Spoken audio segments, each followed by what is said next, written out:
यूं तो देश में अनेक लोकसभा सीट ऐसी हैं जहां अलग अलग राजनीतिक दलों का गढ़ माना जाता है, लेकिन लखनऊ लोकसभा क्षेत्र उत्तर प्रदेश की राजधानी एक ऐसी सीट है जहां लगभग 3 दशकों से भाजपा के इर्द गिर्द ही घूमती हुई नजर आती है। पहले अटल बिहारी वाजपेयी, उसके बाद अब रक्षा मंत्री राजनाथ सिंह के इर्द गिर्द ये लोकसभा सीट है। लेकिन इस बार राजनाथ सिंह को चुनौती देने के लिए गठबंधन ने, इंडिया गठबंधन ने जो प्रत्याशी दिया है, रविदास मल्होत्रा जी हैं, हमारे साथ बातचीत करने के लिए हैं। सर, क्या क्या मुद्दे हैं चुनावी? हम लोग लगातार जनता के बीच में रहते हैं, जनता की समस्याओं और जनता के मुद्दों को लेकर के संघर्ष करते हैं। कहीं पर भी कोई दमन जुल्म होता है, जुल्म के खिलाफ लड़ते हैं और इन जन संघर्षों में 250 बार जेल गए हैं और 300 बार ऐसा हुआ है कि हमको पुलिस ने गिरफ्तार किया है और पुलिस लाइन जाकर के लोगों को रिहा कर दिया गया है। दूसरी ओर जो भारतीय जनता पार्टी के प्रत्याशी हैं, उनको जनता के कष्ट और दुख से कोई मतलब नहीं है। जनता तो बहुत दूर की बात है, उनके पार्टी के 2 विधायक, एक लखनऊ पश्चिम से और एक लखनऊ पूरब से, 2 विधायकों की मृत्यु हुई। दोनों विधायकों के अंतिम संस्कार में और तिरई में भी सांसद जी नहीं आए। हम लोग अलग पार्टियां होने के बाद भी विधायक के नाते जो है लखनऊ पूर्व के विधायक की मृत्यु हुई और उनकी मिट्टी में शमशान घाट तक बदल गए। तो जो सांसद अपनी पार्टी के, अपने क्षेत्र के विधायक के अंतिम संस्कार में भी नहीं आए, वो जनता के किसी भी कष्ट दुख में खड़ा होगा, इसका कोई सवाल नहीं उठता है।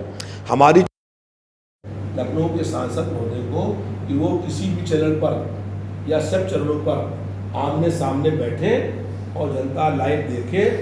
आज हम लोगों ने पत्रकार वार्ता करी, पत्रकार वार्ता में 1000 मीडिया के लोग थे। ऐसे प्रेस कॉन्फ्रेंस करें और जनता उनसे पूछेगी, जनता हमसे पूछ रही है, वो कह रही है कि आप पूछिए, हम देखें कि लखनऊ के सांसद ने लखनऊ का 4 बाग स्टेशन अडानी के हाथ क्यों भेज दिया।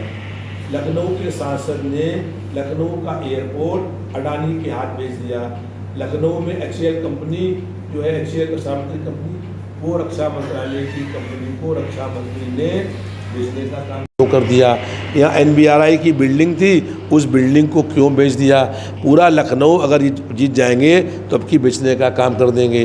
तो जनता सवाल कर रही है कि आप बताइए, जब कोरोना काल चल रहा था, लोग भूख से मर रहे थे, बिना इलाज अभाव में मर रहे थे, बिना ऑक्सीजन के मर रहे थे, तब आप कहाँ थे?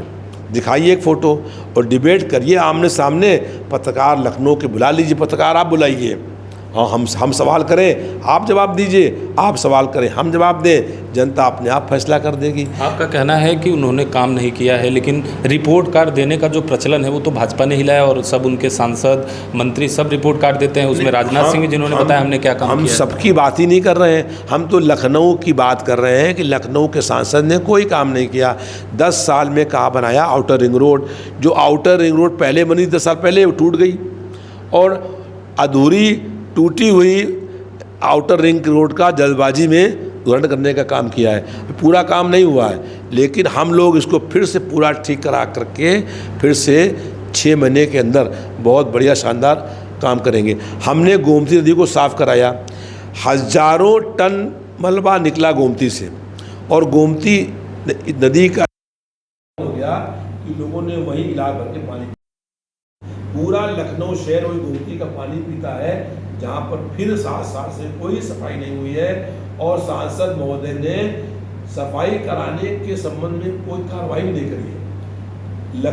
जो पार्लियामेंट के लखनऊ है, वहाँ पर मेरा फ़ोन आया और कहा उन्होंने कि एक बात पूछिएगा कि लखनऊ के सांसद ने 10 साल में लखनऊ का एक बार भी नाम लिया है? लोकसभा में लखनऊ का एक बार नाम तक नहीं आया। तो एक बात बताइए, आप करें उन्होंने नाम नहीं लिया, लगभग 3 दशक से भाजपा के आपके पास ये सीट है, अटल बिहारी वाजपेयी, उसके बाद रक्षा मंत्री राजनाथ सिंह। तो आपको क्या लग रहा है, क्या कमी रह गई है समाजवादी पार्टी अथवा गठबंधन के पास ये सीट नहीं आई? देखिए, माननीय अटल बिहारी वाजपेयी की हम बात नहीं कर सकते, अच्छी बात है। उसके बाद जो राजनाथ सिंह लड़ने आए, इनकी लड़ाई बाहरी लोगों से हुई। पिछली बार लड़ाई हो रही थी, तीनों बाहरी थे, कांग्रेस भी, सपा भी और भाजपा भी। तो उन तीनों बाहरी की लड़ाई में वो चुनाव जीत गए। अब की लड़ाई बाहरी वर्सेस स्थानीय हो गई और इस बार जनता हमारे साथ में खड़ी हो गई है। जनता ने मन बना लिया है कि बाहरी आदमी को यहाँ से वापस भेजना है और हम जनता के हर कष्ट दुख में एक आवाज़ पर जनता के पास पहुँचे हैं और एक आवाज़ पर जनता के पास पहुँचेंगे। कोरोना काल चल रहा था, सांसद लापता थे, हम लोग जनता के बीच में थे। तो इसीलिए जब 2022 में विधानसभा का चुनाव आया तो जो यहाँ पर 5 साल विधायक थे, प्रदेश सरकार के 5 साल मंत्री थे, जो आज डिप्टी सीएम हो गए हैं, वो 6 छोड़कर यहाँ से भाग गए। जरा पूछिए कि अगर तुम्हारा गढ़ था, गढ़ कहते हो, तो गढ़ तो लखनऊ की जनता काम पर बनाती है, हमारे काम पर हमारा गढ़ बना है, हमारे संघर्षों पर हमारा गढ़ बना है और लखनऊ की जनता काम पर और संघर्षों पर वोट देती है। खाली इसलिए नहीं कि दिल्ली रहो, जहाज पे उड़ो और लखनऊ जमीन पर जनता को दिखाई न दो। आपने बाहरी वर्सेस स्थानीय, तो स्थानीय में बसपा के भी उम्मीदवार हैं, उनका कहना है कि मुस्लिमों को वोट तो पूरा मुझे मिल रहा है। वो तो भारतीय जनता पार्टी की बी टीम के लोग हैं। उन बीएसपी जो है वो उसकी पूरी सूची भाजपा के कार्यालय में बनी टाइप हुई है और कौन टिकट कहाँ से लड़ेगा प्रत्याशी, ये भाजपा ने तय किया है। और इसलिए जो है ये बात सही है कि लड़ाई उन दोनों में हो रही है कि जमानत किसकी बचेगी। तो भाजपा और बीएसपी की लड़ाई दोनों में हो रही है।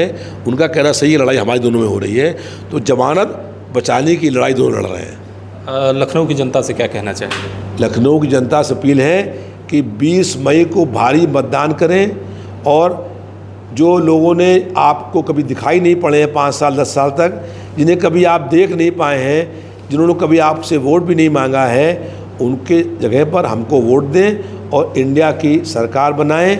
इस देश में परिवर्तन और बदलाव की लहर को तेज करें।